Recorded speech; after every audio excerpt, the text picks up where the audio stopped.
A quiet world is slowly losing its most comforting sounds. Elara, a young lore keeper from a peaceful village, knows these gentle whispers are the key to restoring harmony before everything fades into silence.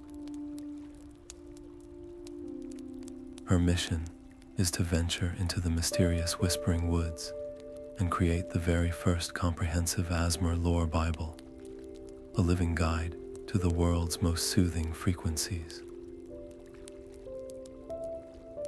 By the end of her journey, you will understand how to map the hidden sounds that shape our reality and bring comfort to any environment.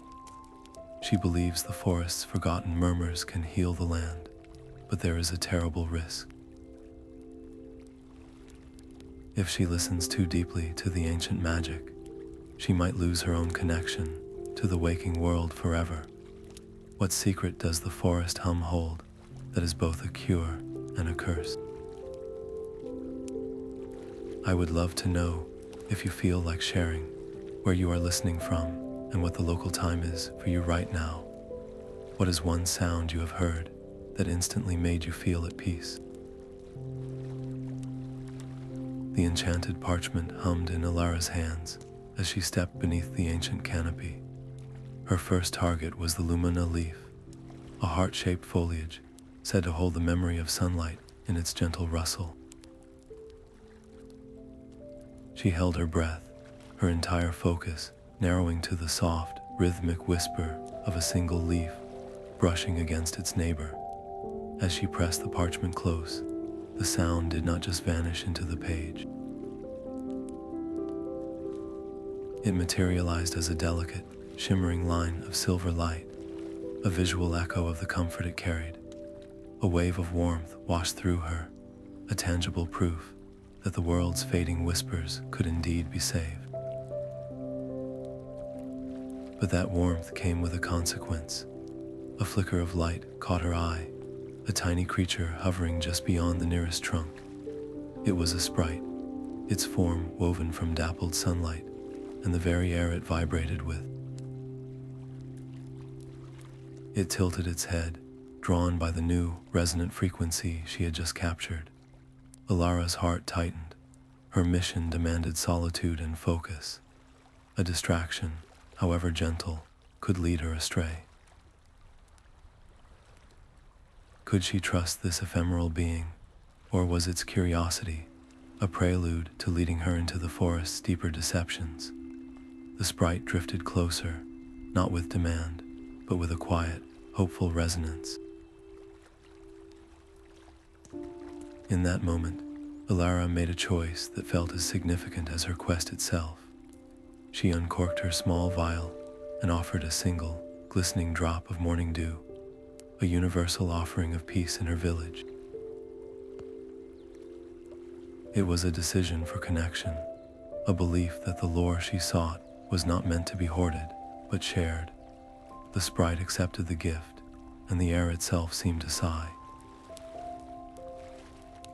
A subtle harmony, one that had been absent before, wove itself into the forest's background murmur. The stakes of her journey shifted instantly. She was not just a passive observer, recording a dying world. Her every action, her very presence, was beginning to rewrite its silent score. The sprite, now a companion, chimed softly and drifted toward a new path. Following its lead, Elara heard it then, a low, resonant hum that seemed to rise from the very soil beneath her feet, a call from the direction of the fabled Glimmer Brook. The low hum of the Glimmer Brook was not a sound you heard with your ears alone.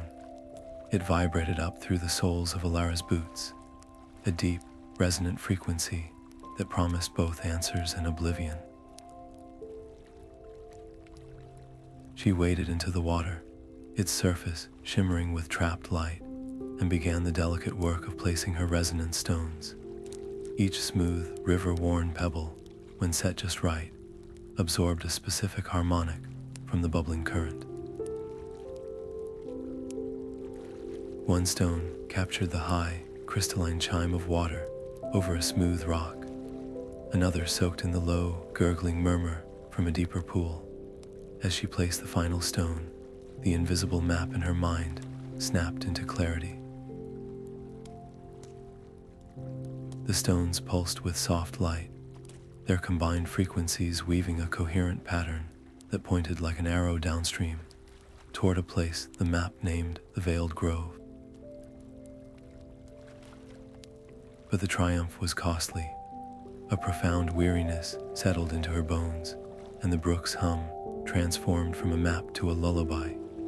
It whispered for her to stop, to just sit and listen, to let the sound wash over her until her own thoughts dissolved into its endless flow.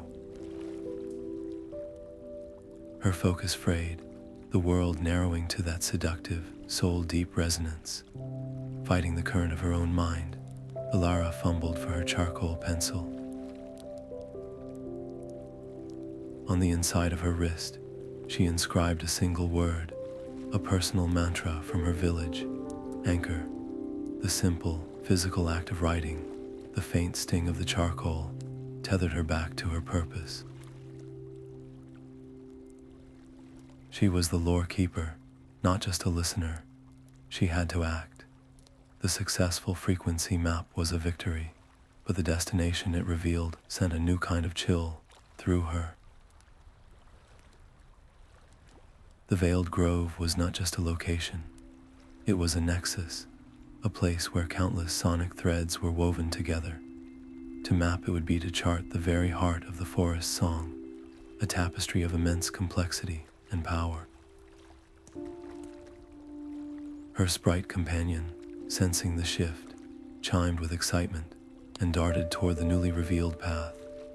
Elara followed, her inscribed wrist a constant, grounding pressure. She did not see the shadows shift in the canopy above, or the silent, observant forms that tracked their every move from the branches. The air itself seemed to swallow all noise as Elara stepped into the silent grove. Her own breathing, the rustle of her clothes, even the faint chime of her Sprite companion, all vanished into a thick, soundless void. It was a profound emptiness that pressed in on her ears. Her usual tools were useless here, her enchanted parchment remaining blank and still. To listen, she had to change her entire way of perceiving. She knelt, pressing her bare hands into the cool, dark soil. Closing her eyes, she focused not on sound, but on the subtle vibrations traveling up through her fingertips. It was a language of tremors and pulses, a history written not in words, but in felt resonance. The story she deciphered was one of profound loss. An ancient rift, a tear in the fabric of the forest's own harmony, had occurred here long ago. It was not a violent explosion, but a sudden, terrible stillness that had leached all vibration from the air, leaving this pocket of the world in permanent, aching silence. A wave of deep, resonant sadness washed over her, so heavy it felt physical. It challenged the very core of her belief, the idea that all the world's sounds could be categorized as cozy or comforting. Some frequencies, she now understood, were born from grief. This silence was not peaceful. It was a wound, a decision solidified within her, as clear and firm as the ground beneath her hands.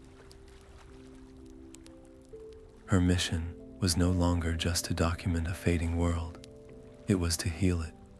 She made a quiet vow to the grove itself, a promise to find a way to restore its stolen voice. This new goal transformed her quest, raising the stakes from academic preservation to a deeply personal crusade. The weight of that promise settled on her shoulders as she stood, brushing the silent soil from her hands. Her next destination was clear. She would seek the memory moss, a rare growth said to thrive only in places where the world's oldest, most persistent echoes were stored. If any living thing held the key to what was lost here, it would be that keeper of sonic memories. The memory moss clung to the ancient stones in velvety, gray-green patches. Elara reached out, her fingers trembling slightly as she touched a single, glowing strand. It did not crumble. Instead, it released a soft, shimmering cloud of light and sound, a perfect echo of children's laughter from a century past. The warmth of that forgotten joy washed over her, and she carefully guided the echo onto a fresh page of her lore Bible, where it settled as a gentle, golden script. Another strand offered a fragment of an old lullaby, its melody a balm to her weary spirit. Each harvest felt like stitching a piece of the forest's soul back together. Then her fingers brushed a darker, cooler strand.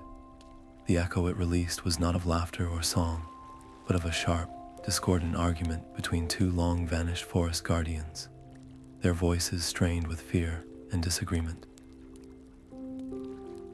The harsh resonance jolted through her, a stark crack in the world's comforting hum. This was the conflict the grove's silence had warned her about. Her vision of a perfectly cozy world, built only on gentle sounds, shattered in that moment. True harmony, she realized, was not the absence of discord, but the integration of it. A world that only remembered its joy was a world living a half-truth. With a deep, steadying breath, she made her choice. She would not curate only comfort.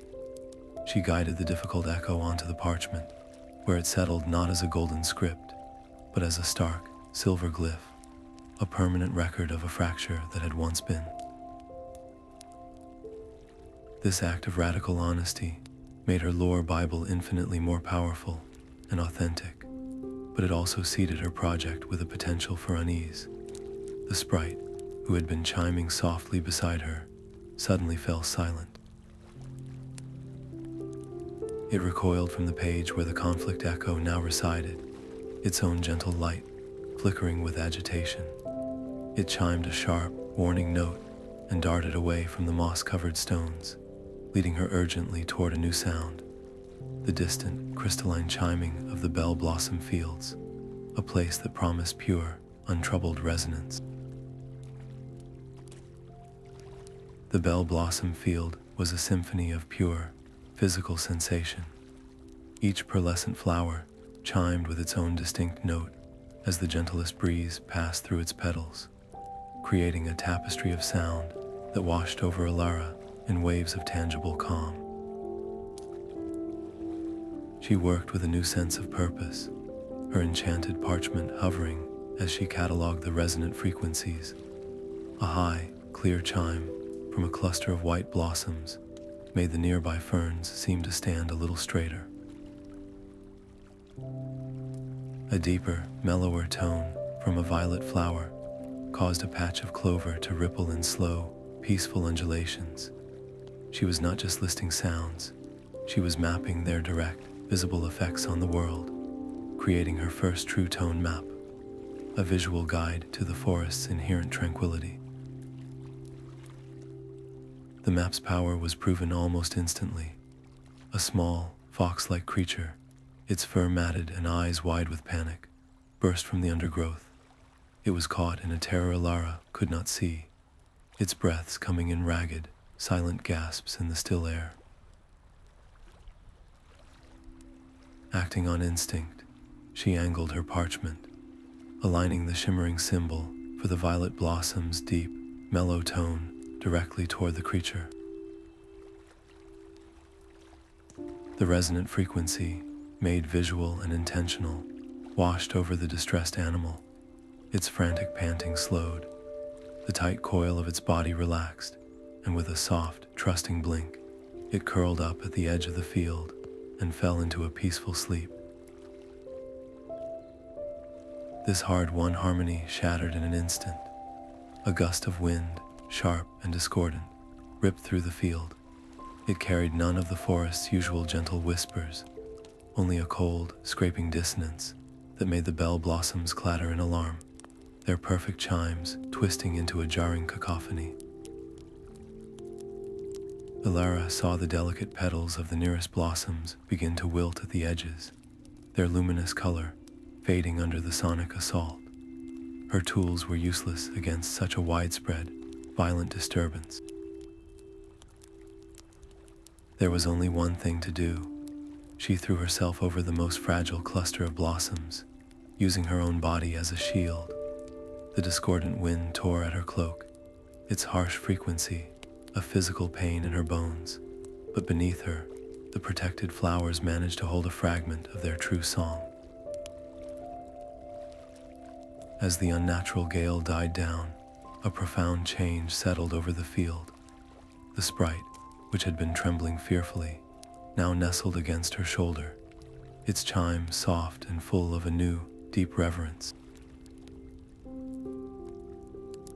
The forest itself seemed to acknowledge her sacrifice, the air feeling warmer, the light softer. Her act had not just protected a few flowers, it had proven her commitment to the world's balance on a fundamental level. Yet the source of that discordant wind remained, a chilling reminder that the silence in the grove and the noise on the wind were two symptoms of the same deeper sickness. In the new quiet, a different sound reached her, carried from the distant granite peaks, a steady, rhythmic tapping, like a slow, patient heartbeat made of stone. The rhythmic tapping from the granite peaks was a slow, patient heartbeat against the sky. Elara climbed toward the sound, her steps measured and quiet, until she found them, the stone singers. They were not what she had pictured. Tall and still as the mountain itself, their forms seemed carved from living rock, and their language was a complex code of taps and clicks, made with their stony fingers against the cliff face. They fell silent as she approached, their unblinking gazes fixed on her, a clear and formidable wall of distrust. She knew any sudden movement, any loud sound, would shatter this fragile chance. Slowly, she knelt, placing her hands palm up on the cool stone in a universal gesture of peace. She did not speak. Instead, she focused on the last simple rhythm she had recorded from the bell blossoms and tapped it out carefully on the rock before her. It was an offering, a proof that she came not to take, but to understand. One of the eldest singers tilted its head, the sound like grinding pebbles. It tapped a single, questioning note. Elara held her breath, then repeated it back with perfect precision. A soft light kindled in the deep-set crystals on its chest. It was a start. For what felt like an age, they taught her one simple, foundational rhythm, a sequence that spoke of stability and deep earth. When she finally replicated it correctly, the crystals embedded in the cliff around them pulsed with a gentle, amber glow, illuminating the cavern with a warm, subterranean light. The tension in the air eased, but did not break. They were still wary, their trust a resource more precious than any gem. Knowing words were inadequate, Elara made her decision. She unrolled her lore Bible to the page, holding the memory moss echo of the ancient lullaby. She did not offer to give the page away, but she let the soft, golden script shimmer in the mountain light, sharing the sound itself. It was a trade, not of objects, but of culture, a piece of the forest's soul for a piece of the mountain's heart. The stone singers leaned in, their stony faces unreadable, but the air hummed with a new, respectful frequency. They accepted the exchange, and in return, granted her a deeper lesson on resonant frequencies that could calm tremors and strengthen foundations. This new knowledge was a powerful addition to her growing Bible, a form of sonic magic rooted in immense stability. Yet as she prepared to leave, the eldest singer placed a heavy hand on her shoulder. Its voice was a low rumble, more vibration than sound. It warned her of a creeping silence, not like the grieving quiet of the grove, but an active, devouring force that consumed vibration itself, leaving not just stillness, but a void. The warning settled in her bones, colder than the mountain air. Her quest was no longer just about preservation or even healing. It was now a race. She thanked the singers and began her descent, her mind already turning from the deep rhythms of stone to the opposite extreme. She would need to find a sound not of power, but of perfect protection, a frequency that could shield against this all-consuming quiet. Her path was now clear. She would seek the legendary hush petal, a flower said to bloom in absolute silence, its very presence a shield against the void. The hidden valley was a pocket of absolute stillness, a place where sound went to be forgotten. There, growing from a bed of pale, ashen soil, was the hush petal.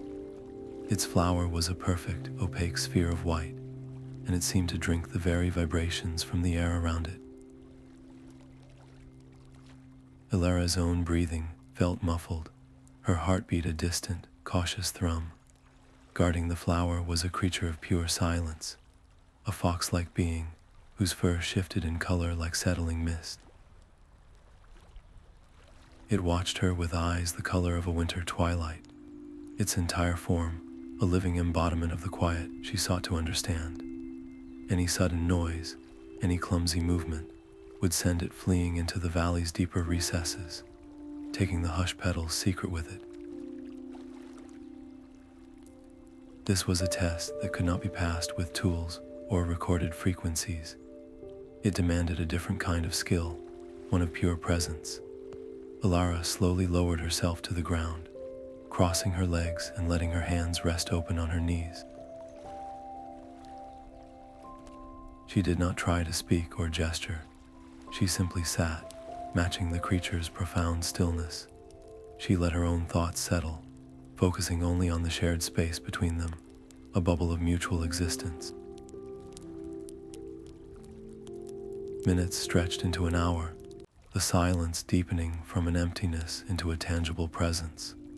The creature tilted its head, its misty fur rippling with a curiosity that made no sound.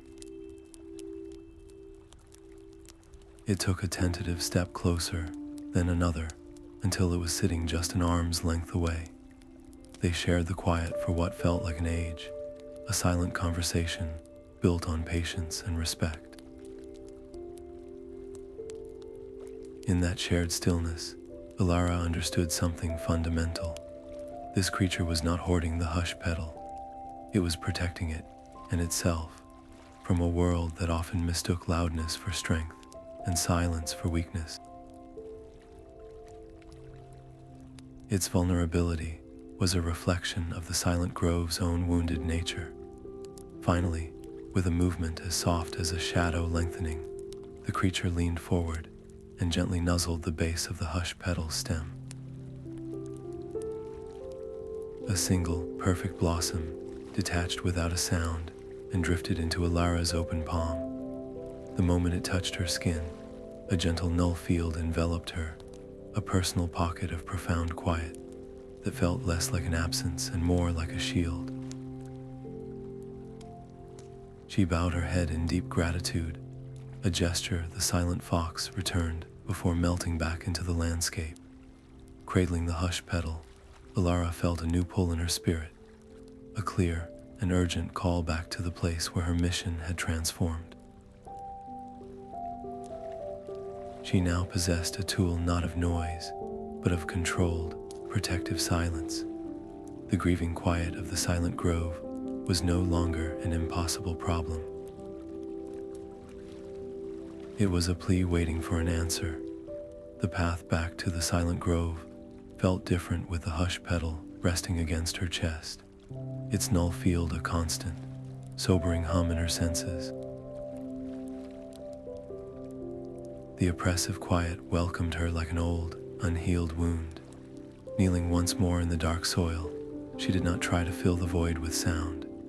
Instead, she held the white blossom before her, not as a shield, but as a key. She focused her will, asking the hush petal to do the opposite of its nature. Gently, patiently, she encouraged it to draw the grove's trapped silence out of the air and earth, to pull the stillness into itself. It was a slow, draining process, like drawing poison from a deep puncture. The weight of the emptiness flowed into the flower, and as it did, a miraculous thing happened. A single, crystal-clear note of music, pure and achingly beautiful, escaped from where the silence had been thickest.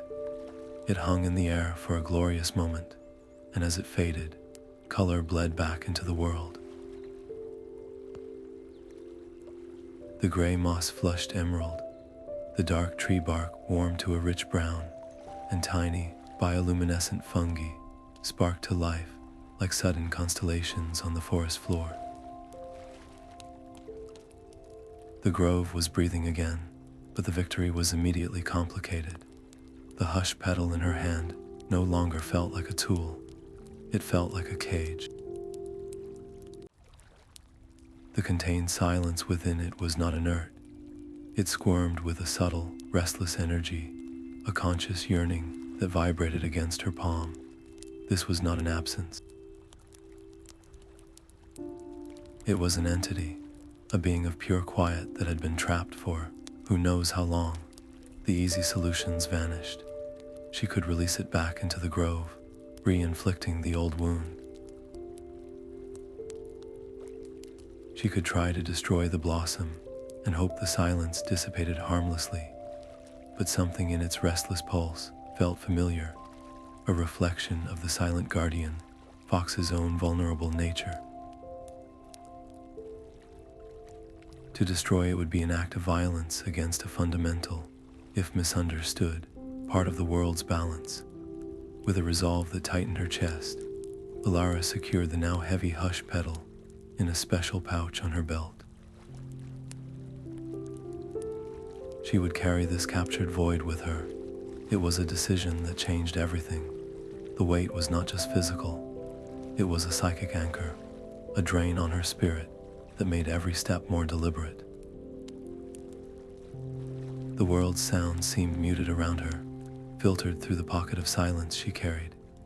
It made her more cautious, more aware of the potential for harm in every frequency, but it also hardened her determination. She had to understand what this silence was and why it existed.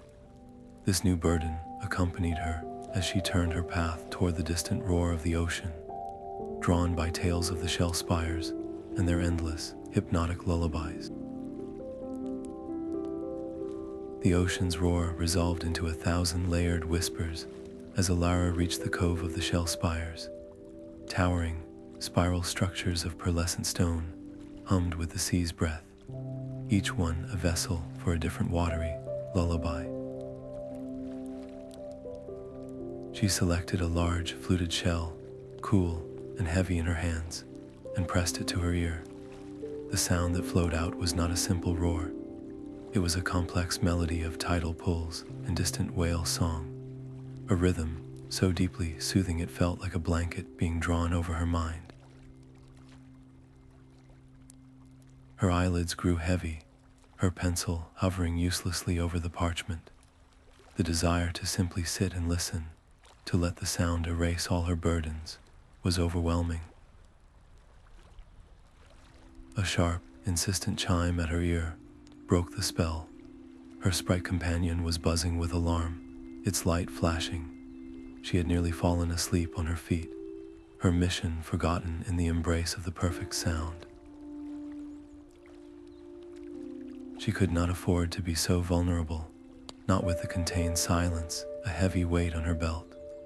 The lullabies were a tool, but their comfort was a trap if she surrendered to it completely. Searching her pack, she found a small, clear crystal that pulsed with a soft, steady light. She set its rhythm to a short, manageable interval, a compromise between immersion and duty. When the crystal glowed, she would lose herself in the shell's song, absorbing its essence. The moment the light faded, she would begin the active, demanding work of transcription, her hand flying across the page to capture the intricate frequencies before they faded from memory. It was a difficult, jarring rhythm, constantly tearing her from peace and demanding focus. This self-imposed discipline worked. Her lore Bible grew with beautifully rendered pages of swirling aquamarine script, each one a captured lullaby. More importantly, she added a new, vital section titled Safe Listening Practices. It was a warning and a guide, born from hard experience, detailing how even the most healing frequencies could become a risk if one did not maintain a conscious anchor to the waking world. This was not just about cataloging sound, it was about understanding our relationship to it. As she carefully packed her shells, her hand brushed against the pouch, holding the hush pedal. A subtle vibration, a faint answering pulse, thrummed against her hip. The contained silence within was reacting to the ocean's relentless rhythm, not with conflict, but with a strange, resonant sympathy. The void she carried and the world's most constant sound were connected, two halves of a conversation she was only beginning to hear. The entrance to the Murmuring caves was a gaping maw that seemed to swallow the forest's light and sound. Inside, Elara's first footstep echoed into a dozen overlapping copies, a cascade of noise that warped and twisted as it bounced off the crystalline walls. This was the ultimate test for her resonance stones and tone maps, a place where sound itself became unpredictable. She carefully placed her stones, watching as the maps she had created shimmered on her parchment, accurately predicting how a single chime would spiral into a complex, reverberating chord.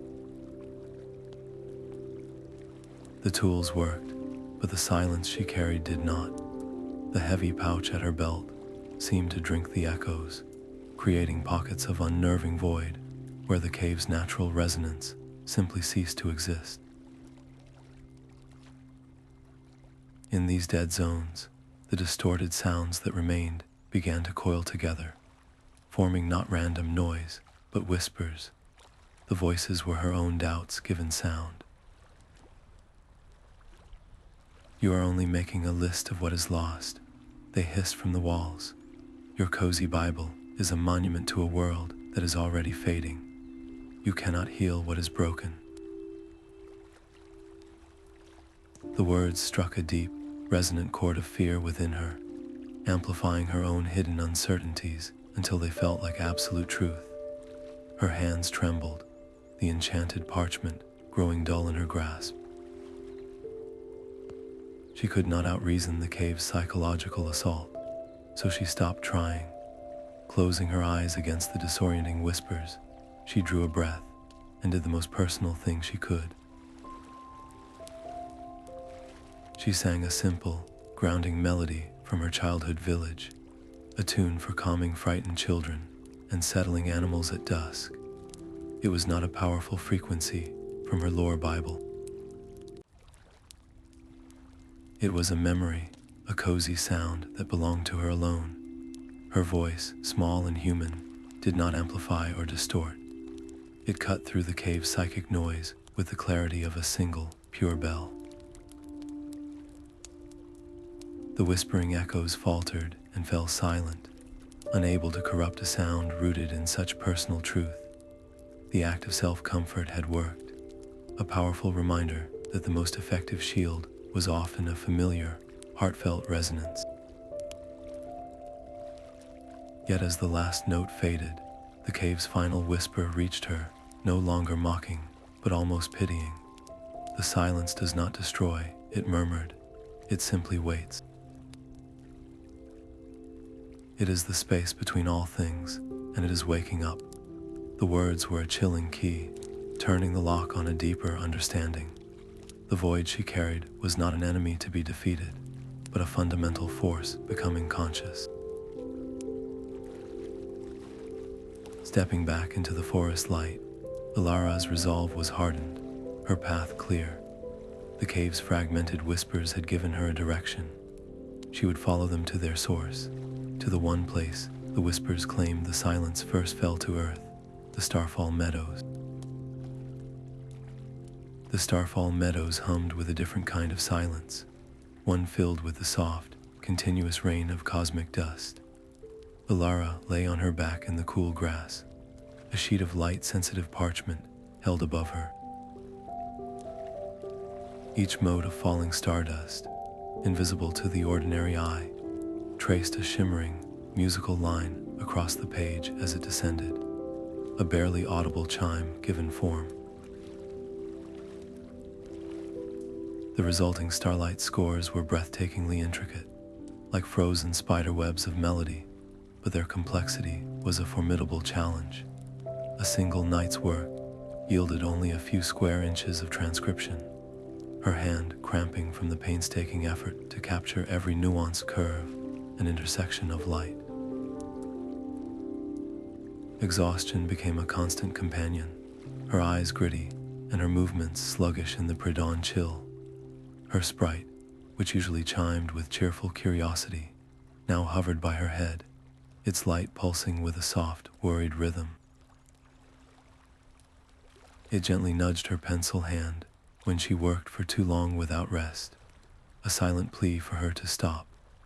The weight of her mission felt heavier than the pouch of contained silence on her belt.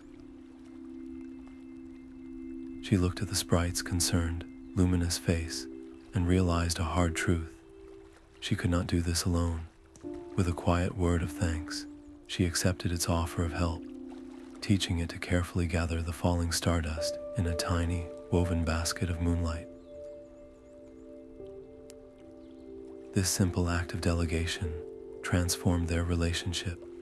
She was no longer a solitary lore keeper with a temporary guide. They were partners, their fates intertwined in the shared goal of preserving the world's song. This partnership made her mission stronger, but the vast, interwoven tapestry of the starlight harmonies revealed something daunting. The sonic universe was vaster and more beautifully complicated than she had ever dreamed. Her cozy fantasy world was not a simple collection of gentle noises, but a cosmic symphony of near-infinite parts. As the first hint of dawn tinged the horizon, her tired eyes caught a pattern emerging from the chaos. The converging lines of the starlight scores on her most complex page did not point randomly. They flowed together like rivers meeting the sea, all directing her gaze toward the deepest, most ancient part of the forest. The heart of the whispering woods was calling. The ancient Heartwood tree stood at the forest's center, its trunk so vast it seemed to hold up the sky. Elara approached it with a reverence that stilled her very breath, the pouch of captured silence, a heavy counterweight against her hip. She pressed her palms flat against the rough, warm bark, and the world dissolved. A subsonic vibration, a frequency deeper than hearing, surged up through her arms and flooded her being. It was the foundational note of existence itself, and it carried a vision of the world's creation, not as light or fire, but as a single, expanding chord of pure sound. Galaxies spun into being as harmonic overtones, and every leaf, every stone, every creature was a unique resonance, born from that first, impossible song. The sheer scale of the information was crushing, a tidal wave of cosmic history that threatened to wash away the small, specific person named Elara.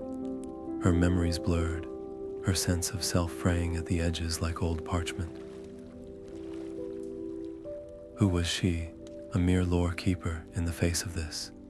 The overwhelming pressure to let go, to dissolve back into the universal hum, was immense.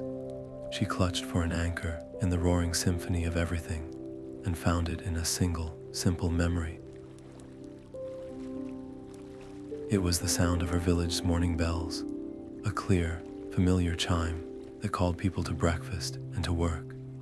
She focused on that one cozy frequency, the smell of baking bread and the feeling of her mother's hand on her shoulder. She held onto that specific human comfort with all her will, a tiny, defiant note against the cosmic orchestra. The vision receded, its power now flowing through her instead of over her. When she finally pulled her hands from the bark, they left behind shimmering imprints, and a new, pulsing glyph now glowed on the first page of her lore Bible. It was the core frequency, the most vital entry she would ever make, the root of all other sounds, but the cost was a new, profound fragility. The solidity of the forest around her felt like a thin veil, and the memory of her village seemed both precious and distant, a story she had to consciously remember to be true. As her senses settled, a final, gentle resonance from the Heartwood settled in her mind. It was not a sound, but a knowing.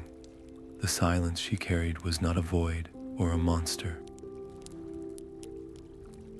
It was born from a forgotten sorrow, a grief so profound it had chosen to stop vibrating altogether.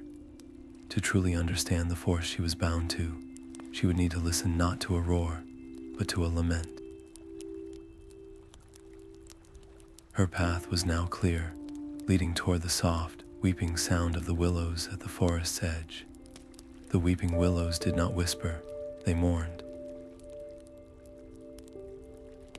Their long, trailing branches rustled with a sound like soft, endless crying, and Elara did not reach for her parchment or her tools. She simply sat on the damp earth, leaned her back against a smooth gray trunk, and listened. She let the sorrowful resonance wash over her, not as a problem to be solved, but as a story to be heard. The willows were not broken, they were grieving. The story that unfolded in the rustling air was an ancient one, a tale of two forest guardians whose love was so deep, their life songs were a perfect harmony. When one was lost, the other did not rage or scream. Their song simply stopped. That first chosen stillness was the genesis of the silence Elara carried, a grief so profound it became a physical force, a void that echoed through the ages. The weight in the pouch on her belt pulsed in sympathy, a shared, timeless ache. A powerful, dangerous empathy rose within her. She wanted to open her own heart and draw the willow's sorrow into herself, to give their ancient roots some measure of peace. But the memory of the Murmuring caves was a sharp warning. She could not carry the world's pain without being crushed by it. Her purpose was not to be a sacrifice, but a bridge. So she took out her lore Bible, and on a new page, she did not transcribe a frequency. She began to draw a sorrow template. It was a visual and conceptual guide, a map for how to sit with sadness, to acknowledge its sound and its weight without being pulled under by its current. It detailed the resonant qualities of grief, its slow tempo, its minor key, the way it could make other sounds seem distant, and then it offered pathways back toward light, like the gentle chime of a remembered joy or the steady rhythm of a companion's presence. This was not a spell to erase pain, but a method to honor it, a profound shift in her mission from creating comfort to facilitating true emotional healing. The template was a beautiful, necessary creation, but completing it forced her to look directly at the pouch, holding the captured silence. She finally understood its core nature. It was not an enemy to be defeated with a louder, happier noise. It was a condensed, sentient heartache that needed what all grief needs to be heard, acknowledged, and finally released through acceptance. The Willow's lament had given her the final key. She could not destroy the void she carried. She had to help it find its song again. The pouch on her belt felt heavier than stone as Elara stepped back into the silent grove. This time, she did not kneel to listen. She stood in the center of the clearing, the newly vibrant moss soft beneath her feet, and carefully untied the pouch. The contained silence rested in her palm, the hush petal now a dull, leaden weight. It pulsed with a cold yearning that seeped into her bones. Every instinct told her to fight it, to overwhelm it with the most powerful, cozy frequency from her lore Bible. But the weeping willows had taught her a different truth. You cannot shout down a broken heart. She closed her eyes, cradling the void in both hands. Instead of projecting sound, she turned inward. She poured into it the memory of the Lumbana leaf's warm rustle, the deep stability of the stone singer's rhythm, the protective peace of the bell blossoms, and the gentle comfort of the shell Spires' lullabies. She offered it the entire emotional tapestry of her journey, every moment of wonder, connection, and hard-won empathy. It was an act of profound vulnerability, opening her own heart to the very force that sought to negate all vibration, trusting that the cozy frequencies she had documented were not just sounds, but carriers of a healing light.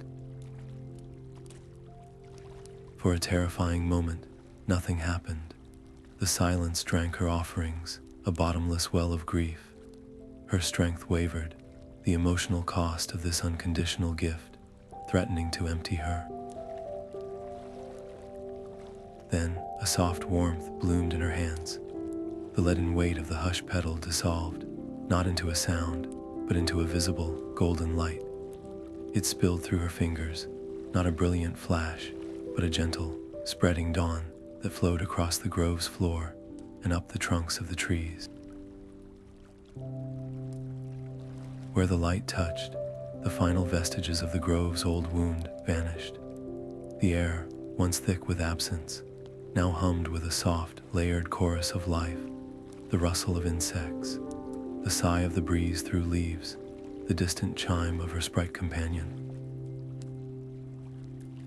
The grove's full, gentle soundscape was restored, not just heard, but felt in the very marrow of the world. In that moment, surrounded by a symphony she had helped return, Elara understood the final principle of her work. The true power of a cozy frequency was not in its volume or complexity, but in its capacity for compassionate release. Her entire journey, every template and tone map, had been leading to this single, quiet act of faith. The validation was not just in the healed grove, but in the deep, resonant peace that now filled her own spirit. As the harmonious sounds wove around her, a final, clear impulse formed in her mind. It was time to gather every page, every map, every hard-won template, and bind them into their ultimate form. The living document was complete. It was ready to become the Asmer lore Bible. A soft bed of moss in a sun-drenched clearing became her final workspace. Elara unrolled her pack, and the collected parchments whispered as they settled around her, a chaotic symphony of her entire journey. The task before her was monumental, not merely binding pages, but weaving the distinct voice of the Lumbana leaf with the deep rhythm of the stone singers and the complex sorrow of the weeping willows into a single, coherent song. She began the meticulous process, her charcoal pencil sketching borders, her inks, ground from berries and minerals, filling in the shimmering glyphs and tone maps. This was not transcription anymore, it was composition.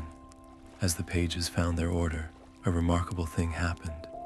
The book itself, lying open on the moss, began to emit a low, cohesive hum. It was the sound of integrated knowledge, a gentle vibration that was more than the sum of its parts, a tangible harmony that warmed the air around it. Her hand hesitated over the page dedicated to the sorrow template. The stark silver glyph of the Guardian's argument seemed to glare up at her, and the memory of the Murmuring Cave's whispers was a cold echo. How could she include such raw, discordant frequencies in a book meant to be a refuge of cozy comfort? To omit them, however, would be to build that refuge on a lie. A world that only acknowledged gentle rustles and soothing chimes was a fragile world, one that would shatter at the first touch of real grief. The book's soft hum seemed to pulse, awaiting her decision.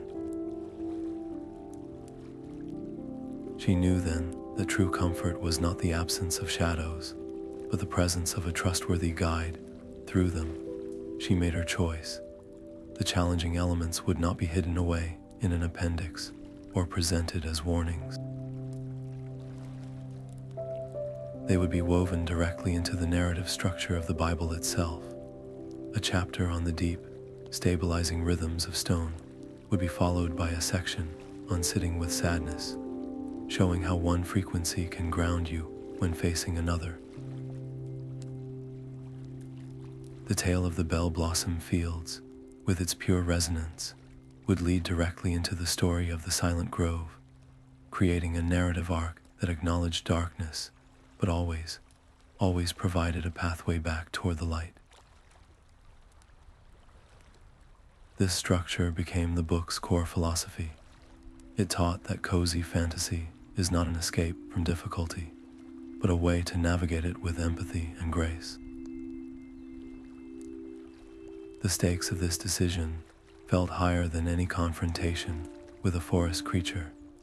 This book was no longer just her personal journal. It was a potential guide for future lore keepers, a foundational text.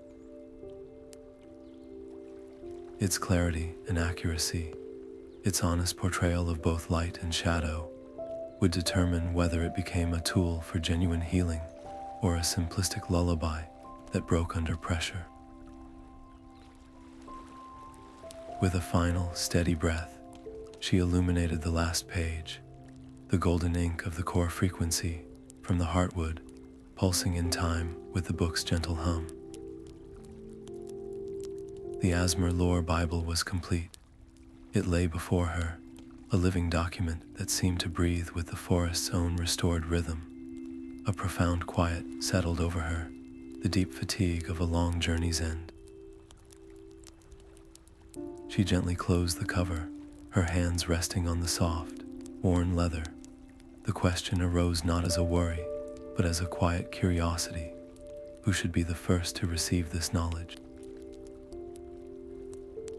Her village certainly would benefit from its comforting frequencies, but as she looked toward the ancient trees, she felt a different pull. The true first recipient, she realized, should be the one who had given her the final, crucial understanding.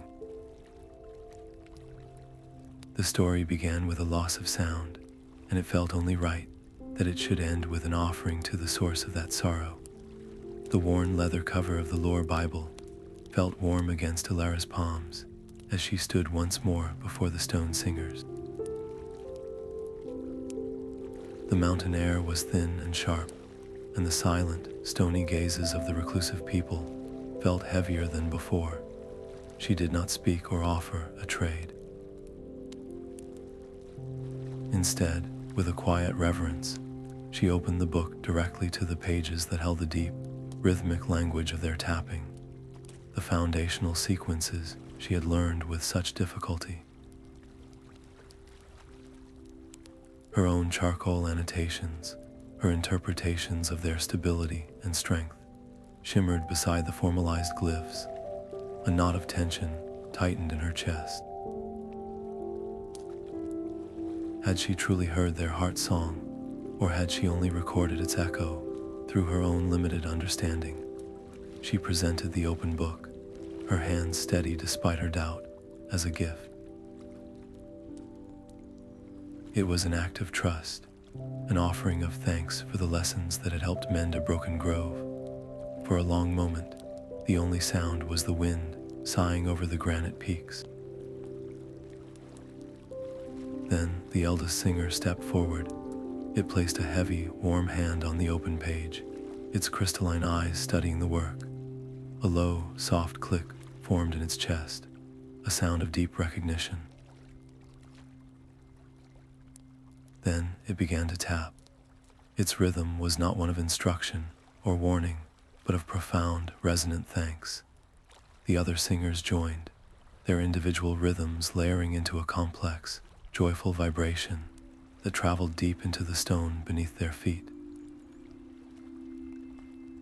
The entire mountain began to hum, a deep, joyous frequency that shook the very air, making the light trapped in the cliff's pulse in time with the shared heartbeat.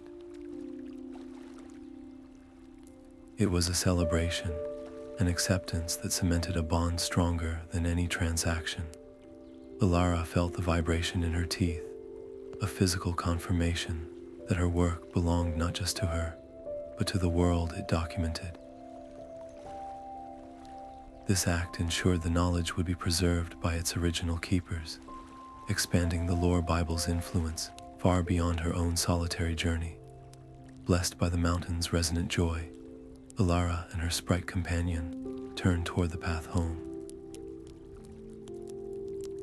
The book, now imbued with that deep, stabilizing frequency, felt lighter in her pack, its presence a comforting hum against her back. The journey back to her village was no longer a retreat, but a return with a tool that could change everything. The forest's edge was a soft, blurred line, where the deep magic thinned into the familiar air of the outer world. Elara felt the change in the hum of the earth beneath her feet, even before her Sprite companion chimed, a sound that was suddenly hesitant and small. It hovered before her, its light pulsing in a slow, deliberate rhythm she had come to understand as a form of speech. Its purpose, it conveyed, was complete. The guide must now return to the forest's heart. A sharp, unexpected pang of loneliness pierced the quiet satisfaction of her homecoming. This small, luminous being had been her constant companion through terror and wonder, a flicker of light in the deepest shadows. Letting go felt like releasing a part of her own spirit back into the wild. But looking into its gentle, knowing light, she felt no room for selfish sorrow, only a well of immense gratitude that overflowed. She held out her hand, not in a plea to stay, but in a final gesture of thanks. The Sprite landed on her palm, its weight no more than a sunbeam, and chimed one last time, a unique, complex sequence of notes that was its true name, a gift of absolute trust. With a tenderness that ached, Elara did not simply listen. She opened her personal copy of the Lore Bible to a blank page at the very back, and with a hand that trembled only slightly, transcribed the chiming farewell. The notes appeared as a delicate, spiraling script of pure starlight, a permanent echo of a friendship that had shaped her entire journey. As the Sprite dissolved into a shower of light and melted back into the trees, the silence it left behind was profound. It was not the hungry silence of the grove, but a respectful, spacious quiet that marked a true ending. The adventurous, seeking part of her quest was over.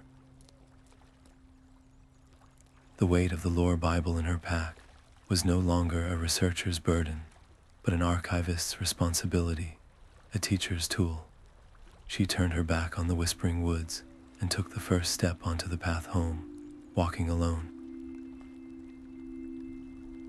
With each step, she reflected on the impossible distance she had traveled, not in miles, but in understanding.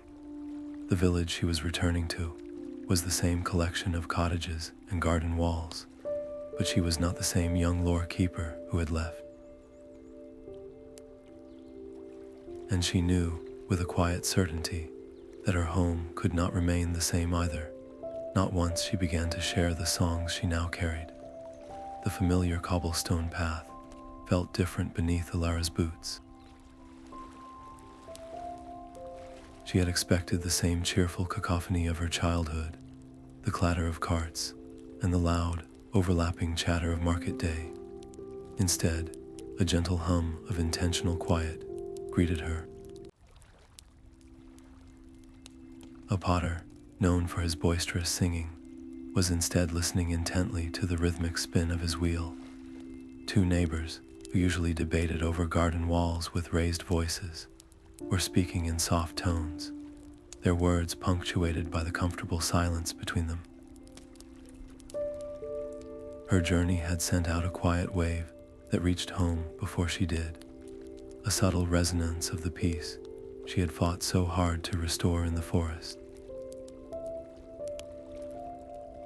Her very presence in the world, it seemed, had already begun to tune its frequencies toward harmony. Not everyone welcomed the change, however. Old Man Hemlock, who prided himself on his no-nonsense approach to life, eyed her return with deep suspicion.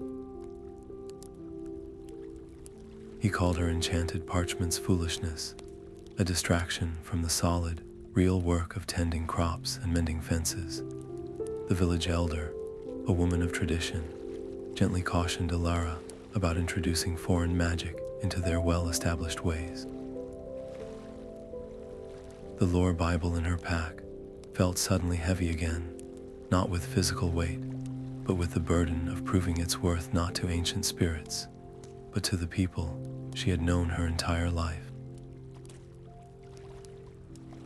She knew she could not simply open the book and demand they understand its cosmic scales and sorrow templates, so she began where all true understanding often starts, with the children. She gathered them near the old apple tree and did not give them a lecture. Instead, she asked them to close their eyes and listen. She guided them to hear the low, warm drone of the beehive in the nearby meadow, not as a background nuisance, but as a vibration of pure industry and community.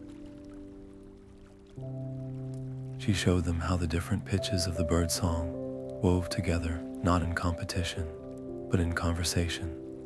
The children understood instantly, their faces lighting up with the joy of a new secret.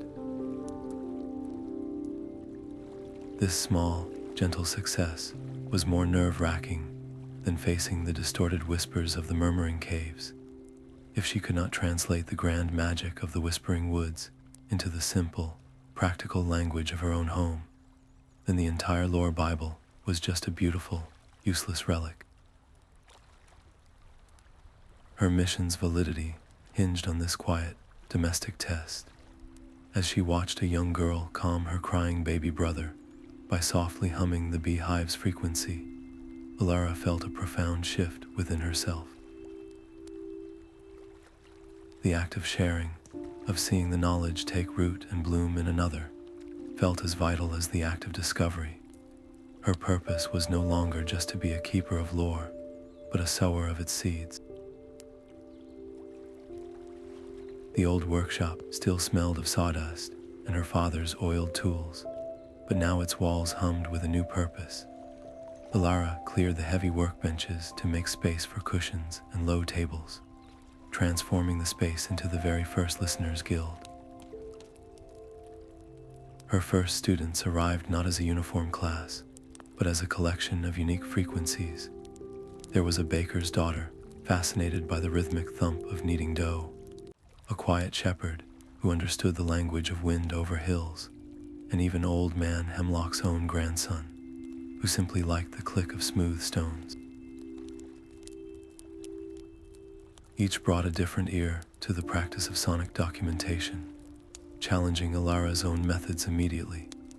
The baker's daughter asked why they needed enchanted parchment at all, when the memory of a sound could be stored in the body itself, in the rise of bread or the feeling of flour on skin.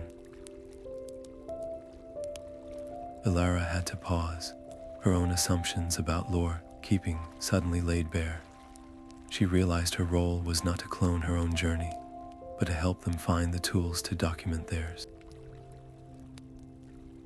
Juggling her own ongoing research into the lore Bible's deeper mysteries with the daily needs of her students stretched her focus thin. She found herself hovering, correcting the angle of a charcoal pencil or the pressure of a hand on a resonance stone, until the air in the workshop grew tight with her own anxiety. The students became hesitant, their natural instincts stifled by her need for control. The guild, she saw with a jolt, was in danger of becoming a place of replication, not discovery. She had to learn to lead without dictating the song. Her solution was both simple and radical. She created a rotating role among them, the master listener for the week. This student was not her assistant, but the final authority on all sonic inquiries from their peers, responsible for guiding group exercises and resolving disputes over interpretation. It was an act of profound trust, handing over the tuning fork of her life's work. The effect was immediate. Empowered with ownership, the students flourished. The shepherd boy devised a new method for mapping wind patterns using strands of wool. The baker's daughter began compiling a library of dough thump rhythms correlated to loaf quality. Watching them, Elara felt a familiar, yet entirely new, creative impulse stirring. Their individual discoveries were beautiful, but fragmented. What if all these personal cozy sounds could be woven together into a single, shared resource? The success of the guild itself now hinged on this next step. If she could create a universal tone map for common, comforting sounds, it would provide a foundational language for every future listener, ensuring the practice could spread far beyond her village. But if it failed to capture the true essence of these simple frequencies, the entire guild could be seen as a charming but ultimately useless novelty, its knowledge fading into obscurity as quickly as a forgotten echo.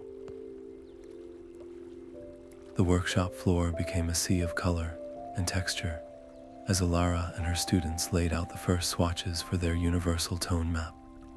This would not be a page in a book, but a massive woven tapestry, a living document made tangible by many hands.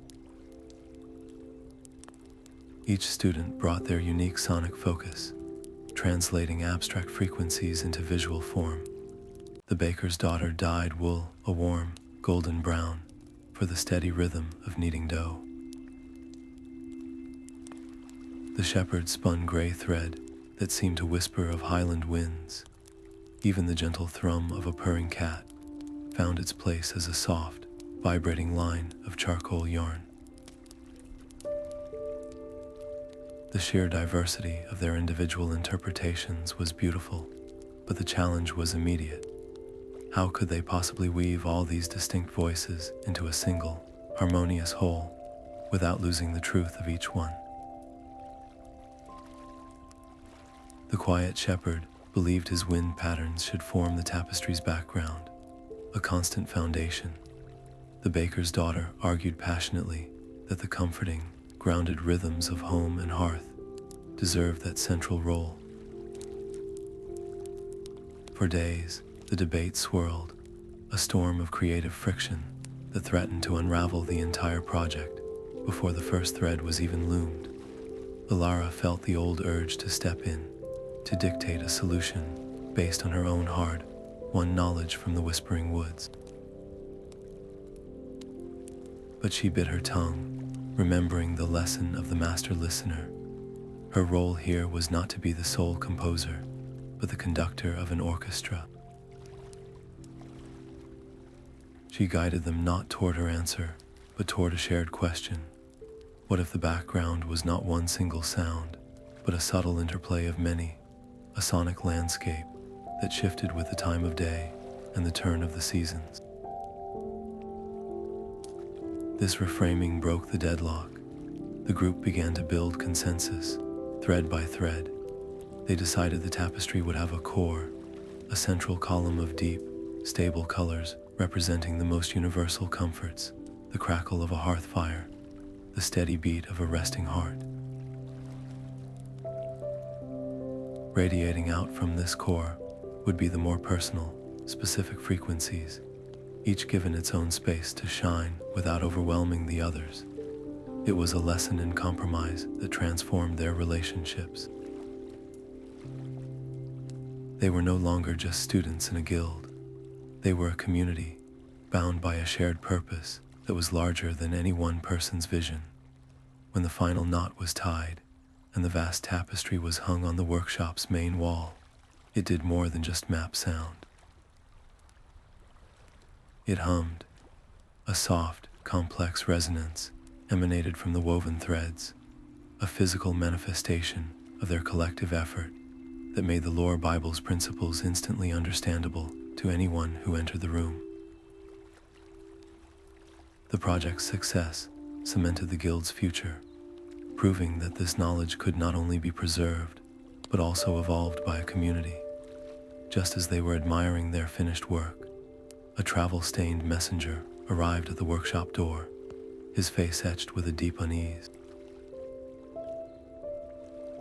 He brought a plea for aid from a distant valley, a place where he said the very sound of the land had been scraped away, leaving its people trapped in a relentless, nerve-shredding silence.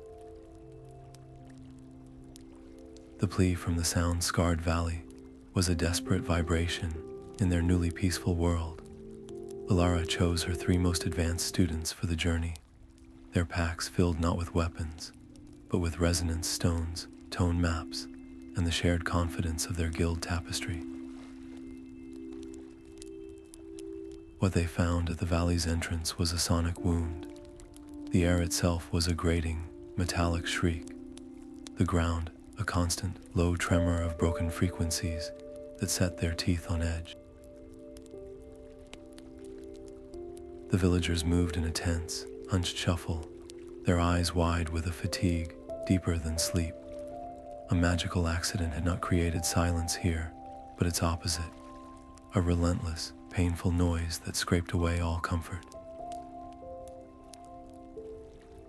The Lore Bible was no longer a theory. Its principles were now a triage manual. Their first attempts were discouraging. A student named Kale tried to project the deep, stabilizing rhythm of stone into the shuddering earth, but the valley's jagged resonance shattered his careful frequency into a dozen dissonant echoes. Another student, Lyra, attempted to layer a gentle wind hum over the shrieking air, only to watch her sound be torn apart and absorbed into the cacophony.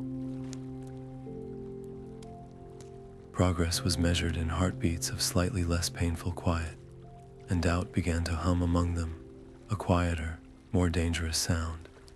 Elara felt the old instinct to take control, to use her deeper connection to the core frequency, and force the valley into harmony. But she saw the determination on her students' faces, the way they were already analyzing their failures, adjusting their tone maps with quick, whispered consultations. This was not her solo quest anymore. She made a deliberate choice. She assigned Kale to lead the Earth stabilization efforts and put Lyra in charge of recalibrating the air currents, trusting their specialized understanding. Her role was to hold the central, guiding frequency from the Heartwood, a steady pulse around which their individual efforts could coalesce. The work was a delicate, sonic embroidery. They did not fight the noise head-on. Instead, They found the smallest fractures in the jarring soundscape, a moment where the shriek dipped in pitch, a brief pause in the ground's tremor, and in those vulnerable spaces, they wove a single, soft thread of sound. A chime from a bell blossom here, a fragment of the baker's dough rhythm there. Each successful thread was a tiny victory, a proof that the valley's agony could be gentled. The stakes of their very public mission intensified with every subtle change. As the harsh edges of the soundscape began to soften, the villagers slowly unclenched. A child, for the first time in weeks, laughed at the chime of a resonant stone. The sound was a validation more powerful than any ancient tree's approval. Their success in the sound-scarred valley did not end with their return home. It echoed. Messengers began to arrive from coastal towns where the ocean's lullaby had turned mournful, from mountain villages troubled by restless, rumbling dreams. The Lore Bible was no longer just a book or a guild's project. It had become a beacon, and the world was now listening for its answer. The guild's woven tapestry now had a voice of its own, a soft hum that welcomed every visitor, but one student saw beyond its threads. A young woman named Sora, who had always been fascinated by the click and whir of intricate clockwork, approached Elara with a vision shimmering in her eyes. She proposed translating the entire Lore Bible into a digital, interactive realm, a living archive that could be accessed from anywhere, its sonic templates no longer bound by physical pages. Elara's heart tightened with a familiar, protective instinct. This was the magic of felt resonance and hand-transcribed glyphs, of quiet moments in sun-drenched clearings. How could a screen, with its cold, hard light, ever capture the soul-deep warmth of a bell blossom's chime or the grieving whisper of the willows?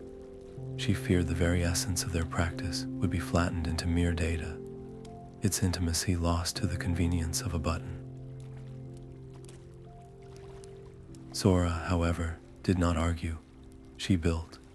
Working late into the night, she created a simple prototype, a single page where a user could gently slide a fingertip across a depiction of the ocean's surface, blending the deep gurgle of a tidal pool with the high, crystalline chime of sea foam. When Elara tentatively tried it, the sound that bloomed from the device was not a hollow simulation. It was a new, unique lullaby, a personal, cozy soundscape, woven from the authentic frequencies she had sacrificed so much to record. She watched as a homesick guild member, far from the sea, used it to craft a sonic memory that brought tears of relief to their eyes. The technology was not a dilution, she realized. It was a new kind of loom, one that could weave the core principles of their work into a tapestry of global scale. Her agreement came with a non-negotiable condition. The digital Bible's design had to enforce the same mindful listening and intentionality as the original. Users could not simply tap a button for instant comfort. They had to engage in a process, selecting each sound with purpose, understanding its emotional weight, and blending them with conscious care. Sora integrated these principles beautifully, designing the interface so that each sonic combination required a moment of focused attention to activate, a digital echo of pressing one's hands to the earth and truly listening. This careful, principled launch did not just spread their knowledge, it catapulted Elara's work onto a global stage. Suddenly, her philosophies on sonic harmony and emotional healing were being debated in universities and tested in clinics. Her name attached to a movement she could no longer personally shepherd. The impact was immense, but so was the scrutiny with every success and every criticism now amplified for a worldwide audience. As the first wave of user experiences flowed in from distant continents, a new message arrived, its method of delivery as startling as its content. It was not carried by a dusty messenger, but appeared as a delicate, holographic scroll that unfurled in the air above Sora's console. It was from a lore keeper in a floating city, a place of crystalline spires and perpetual winds, and it pleaded for guidance on a problem they called aerial acoustics, the strange, disorienting silence that filled the spaces between their soaring towers. The holographic scroll from the floating city dissolved into shimmering motes of light, leaving behind a lingering plea for help. Kale, the aerial lore keeper, appeared within the scrying crystal, his face etched with the same frantic exhaustion Elara had once seen in the sound-scarred valley. His city's problem was not a shriek, but a profound disorientation. The constant, powerful winds that swept between the crystalline towers scoured away all finer sonic textures, leaving a roaring void that frayed the nerves of its inhabitants. He had tried to document the wind itself, but his recordings were just a chaotic, roaring mess. Teaching him through the crystal was like trying to describe a color he had never seen. Elara could not demonstrate the gentle pressure of a hand on a resonance stone or share the immediate, felt understanding of a corrected frequency. Her guidance had to become pure language, a careful choreography of words meant to evoke physical sensation. She asked him not to fight the roar, but to listen through it, to find the tiny, whistling harmonics where the wind curled around a specific spire's edge, or the soft, percussive click of a wind catcher adjusting its sails. It was a lesson in finding the signal within the overwhelming noise. Knowing that words alone were not enough, Elara assembled a small, carefully chosen crate. She included a stone singer's resonance stone, still humming with deep earth stability to ground his work, and a sealed shell containing the layered lullaby of the Glimmer Brook, a lesson in complexity. Most importantly, she sent a single, preserved bell blossom, its fragile chime, a perfect example of a pure, isolated frequency. This sonic care package was a piece of her world, a tangible anchor for his abstract struggle. When the package arrived, Kale's work transformed. Holding the earth stone in one hand as he worked, he finally understood the concept of a sonic foundation. He began to document not the wind's roar, but its music, the specific hum of a taut guide wire, the ethereal chord created by wind passing through a latticework bridge, the soft, sighing resonance of a hollowed crystal column. His first aerial tone map, when it shimmered into existence on his own parchment, was a revelation. It was a three-dimensional web of sound, a chart of the sky's own harmonies. This was more than a new chapter for the lore Bible. It was proof that its core philosophy was not bound to forests or seas. The principles of listening, documenting, and healing with sound were universal, a toolkit for any environment, no matter how alien. Watching Kale's triumphant expression fade from the crystal, Elara felt a profound shift in her own focus. If sound could be mapped in the boundless sky, then what of the hidden world beneath her feet? Her thoughts turned inward, toward the most patient and subtle vibration of all, the quiet, relentless growth of roots in the dark earth. The guild's focus turned downward, into the dark, patient world beneath their feet.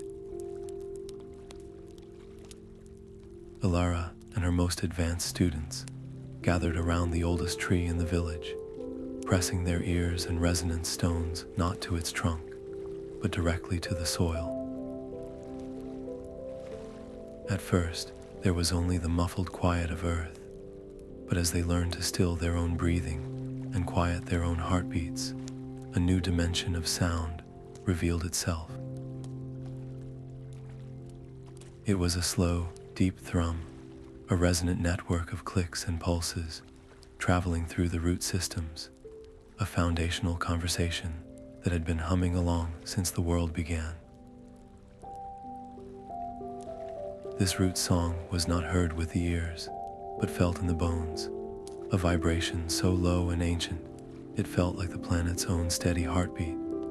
Tapping into this network was a profound mental challenge.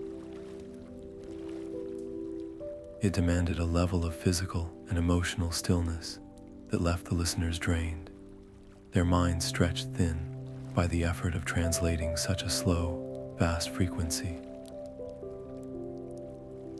The risk was clear. An unprepared mind could lose its own rhythm in that deep, planetary pulse, becoming lost in a trance from which it might not return. To protect her students, Elara established a new, solemn rite of passage, the root listening certification. This was not a simple test of skill, but a trial of inner quiet, ensuring that only those who had mastered their own internal noise would be permitted to listen to the world's most fundamental song. The stakes of this deep work were immediately proven. A guild member certified in the new practice visited a seemingly healthy forest, and by listening to the root song, detected a subtle fraying in the network, a sign of a hidden blight affecting the water table. Their early diagnosis allowed the community to intervene, healing the land before any visible damage could appear. This added a crucial environmental layer to their mission, transforming them from healers of people into guardians of ecosystems. Standing alone after a deep listening session, Elara felt the slow pulse of the root song fading from her awareness, replaced by the familiar sounds of the world above. In that transition, she understood a final, beautiful truth. The root song was the great, silent bass line, the rest between the notes of the wind and the water. The cozy frequencies they documented were the vibrant melody life built upon that steady, silent foundation. Sound and silence were not enemies, but partners in an endless, breathing cycle. This realization settled deep within her, quiet and absolute. Her journey was complete. The final, unwritten map lay not in the forest or the sky, but within Elara herself. She unrolled a fresh sheet of parchment, her charcoal pencil hovering not over a resonant stone, but over the quiet landscape of her own memory. This would be her most personal work, a tone map of her life. The first mark was the sharp, frantic scratch of a novice's fear, the frequency that had filled her on the path into the whispering woods. Then came the deep, resonant thrum of the stone singer's lesson in trust, a line that stabilized the entire composition. She charted the high, crystalline shatter of the Murmuring cave's whispers and the soft, weeping minor key of the Willows' grief. Each memory was a distinct sonic glyph, its emotional weight translated into visual form. The process was a profound confrontation, forcing her to relive every moment of doubt and every hard-won triumph. She saw how her own frantic frequency had gradually softened, woven through with the deep gold of the Heartwood's core note and the silver threads of empathy learned from the silent grove. The completed map was a stunning visual record of her transformation, a symphony of a life lived in attentive sound. It revealed a beautiful, undeniable truth. Her personal frequencies had not just documented the world, they had actively woven themselves into its larger sonic tapestry, changing its very composition. The decision felt as significant as any she had made in the forest. With a steady hand, she inscribed this deeply personal tone map as the final appendix in the master copy of the Lore Bible. It was an act of radical vulnerability, a declaration that the journey of the lore keeper was as vital as the lore itself. By including her own story, with all its fears and stumbles, she set a powerful new precedent. Future keepers would not see a perfect, untouchable archive, but a living tradition built by real people who learned, struggled, and grew. This act cemented the Bible's philosophy, ensuring its teachings would remain human, accessible, and endlessly evolving. Placing the finished book back on its stand, a deep, resonant quiet settled within her, a feeling of wholeness that vibrated in perfect harmony with the world she had helped to heal. This inner peace aligned perfectly with the turning of the season, as the Guild began its preparations for the annual Festival of Sound. The first annual Festival of Gentle Sounds began not with a grand announcement, but with the soft, collective sigh of a community settling into shared quiet. Elara had planned every detail, but as villagers and guild members arrived, the sheer scale of the event sent a familiar flutter of anxiety through her. She saw a problem instantly. The main storytelling area was too close to the newly built resonance garden, their sounds threatening to clash and create a jarring dissonance.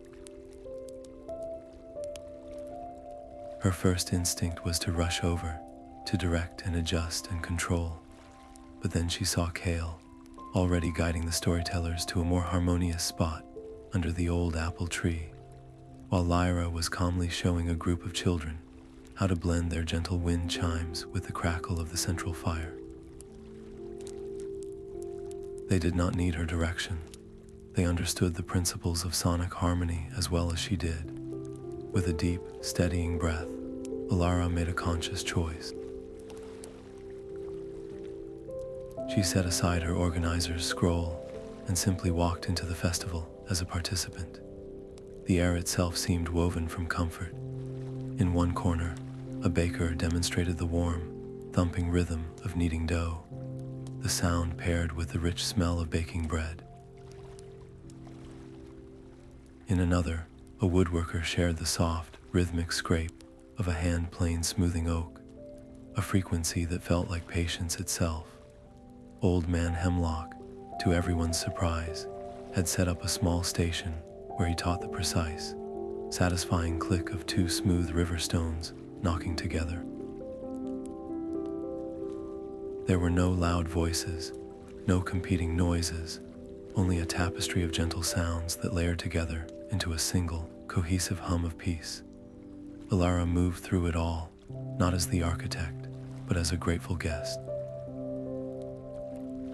She closed her eyes and let the layered sounds wash over her, the whisper of a shared secret, the gentle bubble of a stew pot, the distant, clear chime of the guild's tapestry from the open workshop door. Each frequency was a gift, offered and received. This collective act of sharing did more than just bring people together. It transformed the community's very identity. Neighbors who had barely spoken for years found common ground in the shared love of a specific sound, their previous disagreements fading into irrelevance against the backdrop of this new, shared language. The festival was not an event she had built for them, but one they had built with her, and in doing so, they had claimed the Listeners' Guild as their own. Its philosophies were no longer Elara's strange obsession, but a valued part of the village's culture, a tool for comfort and connection that everyone could use.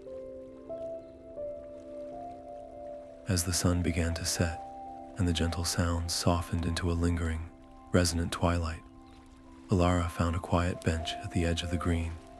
She sat, listening to the harmonious blend of countless cozy frequencies, a living symphony of a community in tune with itself and the world.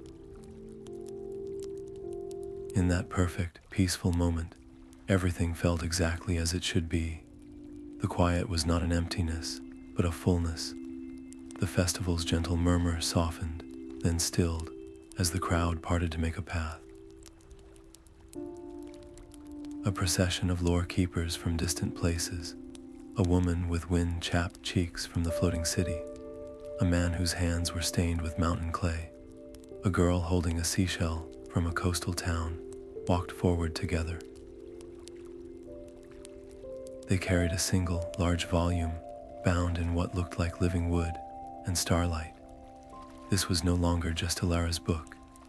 It was the master copy of the Asmer lore Bible, its pages now filled with the sonic maps and templates of dozens of keepers from every corner of the known world. They presented it to her not as a gift, but as a testament. She looked at the faces of her first students, at Kale and Lyra and Sora, and then at the strangers who had become colleagues, all united by the shared language of sound. She did not open the cover to read their entries. Instead, she placed her palm flat upon it, her touch both an acknowledgement and a release. For a long, suspended moment, there was only the shared breath of the community.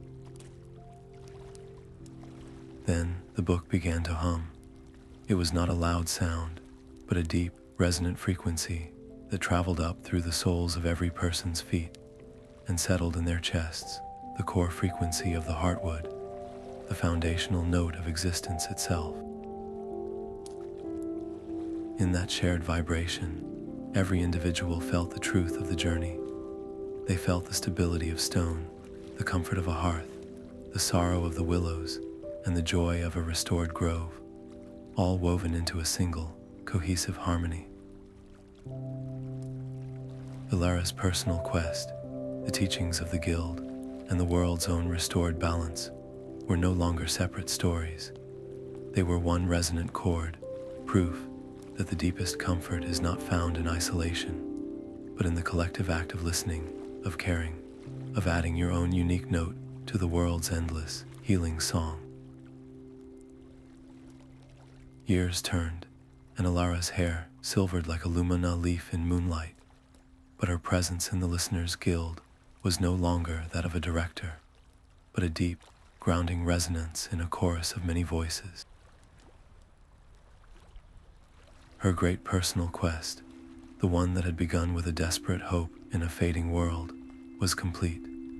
The lore Bible she had first penned now lived in the guild hall as a master copy, its pages a living, breathing entity, constantly amended by the hands of new keepers. A young apprentice from a desert region might add the soft, percussive whisper of shifting sands, while a keeper from a city of clockwork would inscribe the gentle, rhythmic ticking of communal gears.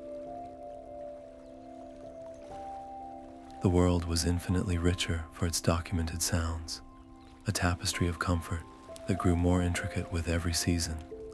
Elara found a quiet, profound peace in this legacy, knowing the cozy frequencies she had helped map would continue to soothe and connect generations long after her own final note had faded.